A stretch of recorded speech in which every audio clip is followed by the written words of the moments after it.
after the Jets and the Panthers, who do you think would be the most dangerous team from that list of, say they landed like a Lamar Jackson or an Aaron Rodgers, even a Derek Carr, etc. Who do you think is the next most dangerous team from, again, the Commanders, Raiders, Bucs, Saints, Falcons, Colts? Commanders, Raiders, Saints. Definitely not the Colts. No, I put the Colts last. I did put the Colts last there. Well, they could be a little lively. Like, they're not like, if they got an actual good quarterback, like, I wouldn't be shocked if they went like 10-7. Even though the roster is deteriorating, I wouldn't be shocked if they went like 10-7. I don't know. I have trouble with that one. I guess the Raiders are in a decent position. I think the next tier after the Jets and Panthers is the Raiders and the Commanders. So speak on the Raiders. Yeah, I struggled with those two, but I would go with the Raiders. I mean, just the fact that you have Devontae Adams and Josh Jacobs right there. I mean, I think that those are that makes that offense very, very appealing. Not to mention Darren Waller. You're gonna do Hunter Renfrow like that? I am gonna do Hunter Renfrow like that. And I think it makes it a really appealing spot for Aaron Rodgers, actually. And I think that with him, they're probably a playoff team. Although I don't know, the division is such a stumbling block. I mean, is the division really that intimidating? Besides the Chiefs, I mean, you have the guaranteed like conference number one seed in your division, and then you have some underachieving type teams, but you do have Justin Herbert, I mean, who is coming off a playoff berth, and you do have Sean Payton. Like, I don't know, man. I don't know. I think you have a Broncos team that at best will be mid, as the kids say. Oh man. I think you have a perennially mid Chargers team. Oof. Okay. Yeah, no, I mean, I don't get what the beyond the Chiefs, that division is not scary. It's not scary as it was constituted in 2022. I do think there's been some facelifts, and the Chargers are taking steps to unlock Justin Herbert. They got off the Joe Lombardi train. I mean, Sean Payton he is a game changer for Denver, or at the very least, like, even if like they go like 7-10, like, you've got just too much tougher divisional games there than you did last year, where the Broncos were just a joke, and they were like one of the layovers on your flight to the AFC Championship game. They did play the Chiefs weirdly tough last year.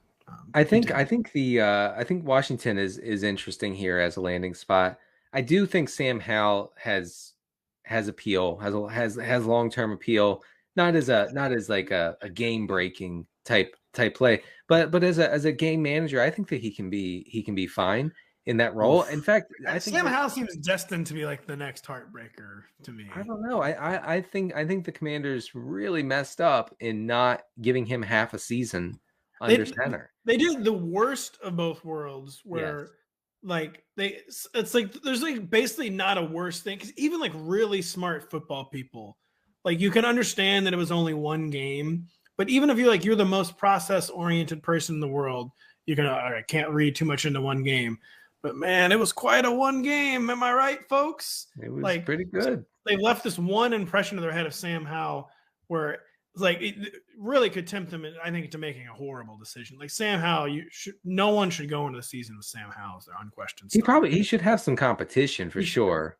Like, they needed to give him like a 5 or 6 game, which I guess they couldn't quote because they were in the playoff mix, but they had the worst of both worlds now, where they did give him a look, but it was for one game, and it created like an unrealistic. I think Eric Bieniemy brings a modern notion of football to Washington that has been sorely lacking under Ron Rivera, and I mean, not to speak too long on this, but the awkwardness of Bieniemy clearly being the head coach in waiting. When Rivera's still there, I mean, I don't really know how that's going to be. Eric Bieniemy should just be the head coach of the Commanders. I think that would be the move. Was to right after the season say, Ron, thank you for your service. We're going with a more innovative, modern approach to the game, because Rivera is just the boomer stuff, the boomer football that Ron Rivera preaches, it just can't work in today's game.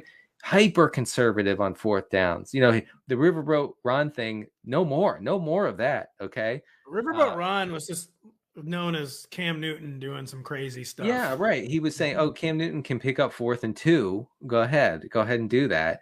But you know, besides that, like some of the worst in-game decision making in the entire NFL.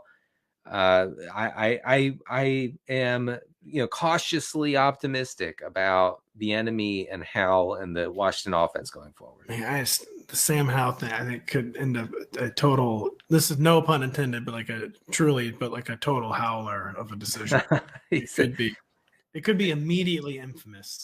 Honestly, Pat, that sounds like an intended pun. Yeah. What do you think is more likely, week 1 starter Sam Howell or Jarrett Stidham in Vegas? Oh my God, how? Okay, I mean, I think if they miss out on Rodgers, man, the power of belief courses through Josh McDaniels, where he really believes in himself. He traded for Jarrett Stidham, he turned to him to be the end of season starter. I could see, if they don't get Aaron Rodgers, Josh McDaniels convincing himself that he's the Stidham whisperer. And I don't know. I don't know. But the Commanders, man, I think they could be trapping themselves. Who do you think would take a bigger leap forward with a real quarterback, the Saints or the Falcons in the AFC South, where quite literally all 4 teams need a quarterback in the AFC South, NFC South, excuse me. I mean, for as kind of backward and super run heavy as Arthur Smith's offense was this year, the Falcons were not bad per EPA, you know, like and they become a Death Star with Lamar Jackson. They were adding a lot of expected points. Let's put it that way. With an offense that was almost designed to like run out the clock and like shorten games and like, you know, not move the ball super efficiently. But yeah, right. I mean, Lamar in Atlanta becomes really, really interesting. I will say that maybe it doesn't matter as much beyond the Lamar thing. Lamar matters. Lamar is a huge difference. But like, if it's not a superstar quarterback, maybe it doesn't matter because that team is just relentlessly run heavy no matter what's happening. Yeah, Derek Carr, that could be a place where he could go like 10 the store and they could go 10-7. I mean, he would just be like handoff machine there. Yeah. They would, there'd be some really, really sick, like official team account highlight reels of Derek Carr handing the ball off in Atlanta. Right. Did you see that toss to Tyler Algier? Yeah, the flip, like a really dramatic, you know, like when the quarterback does like that forward flip. And they zoom in on like the EDM is just pulsating. Yeah. And the ball, you know, is flipping out of Derek Carr's hand. And like it was a social media guy just had like the best day of his life. Yeah. The drop coincide exactly. And then the ball lands in Algier's hands, and that's when the video speeds back up again.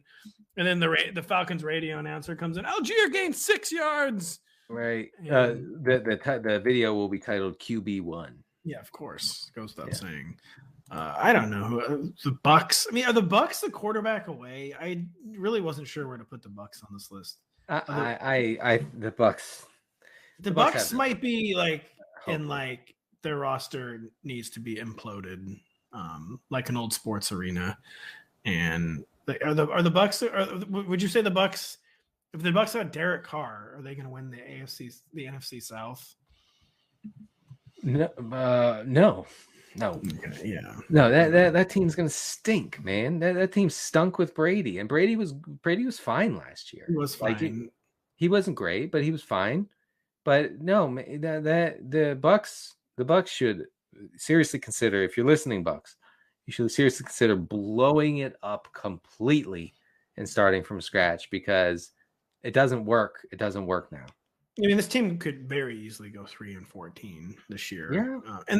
It's weird because they still have a lot of talented players, but the roster's got too old, too oriented around Brady. I mean, not that it was a bad thing. It was good that the roster was oriented around Brady, but yeah, they are a fiasco waiting to happen.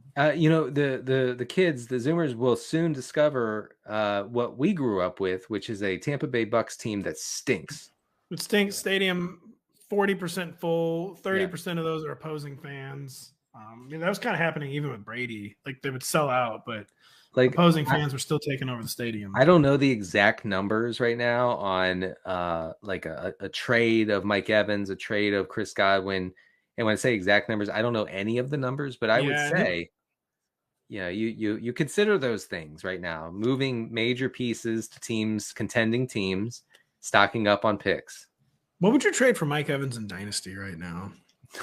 Dynasty, I don't know. Would you trade a 3rd round pick for Mike Evans? Yeah, I would. I would for sure. Still, that's definitely, even if it was only for 1 year, that's like easy money. Oh yeah, you do that for sure. You do that for sure. Even if it's Kyle Trask starting at quarterback, even if it's Blaine Gabbert, you do that. It can't be though, right? They can't do that. They're not going to. I see Bucs fans saying, "Oh, well, we have Trask." No, you don't. He's not even going to dress next year. No, okay, stop. Yeah, that's a classic. Just stop. Yeah, come on. No. Hey, it's Matthew Berry from NBC Sports and Rotoworld.com. Just want to thank you so much for watching what you just watched, or at least being too lazy to click out of it after the autoplay just kept it going. So either way, thank you so much for just letting it scroll by your screen.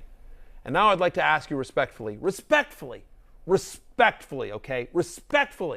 please subscribe to the NFL on NBC YouTube channel for the latest NFL news, fantasy headlines from Rotoworld, and betting analysis from NBC Sports Edge.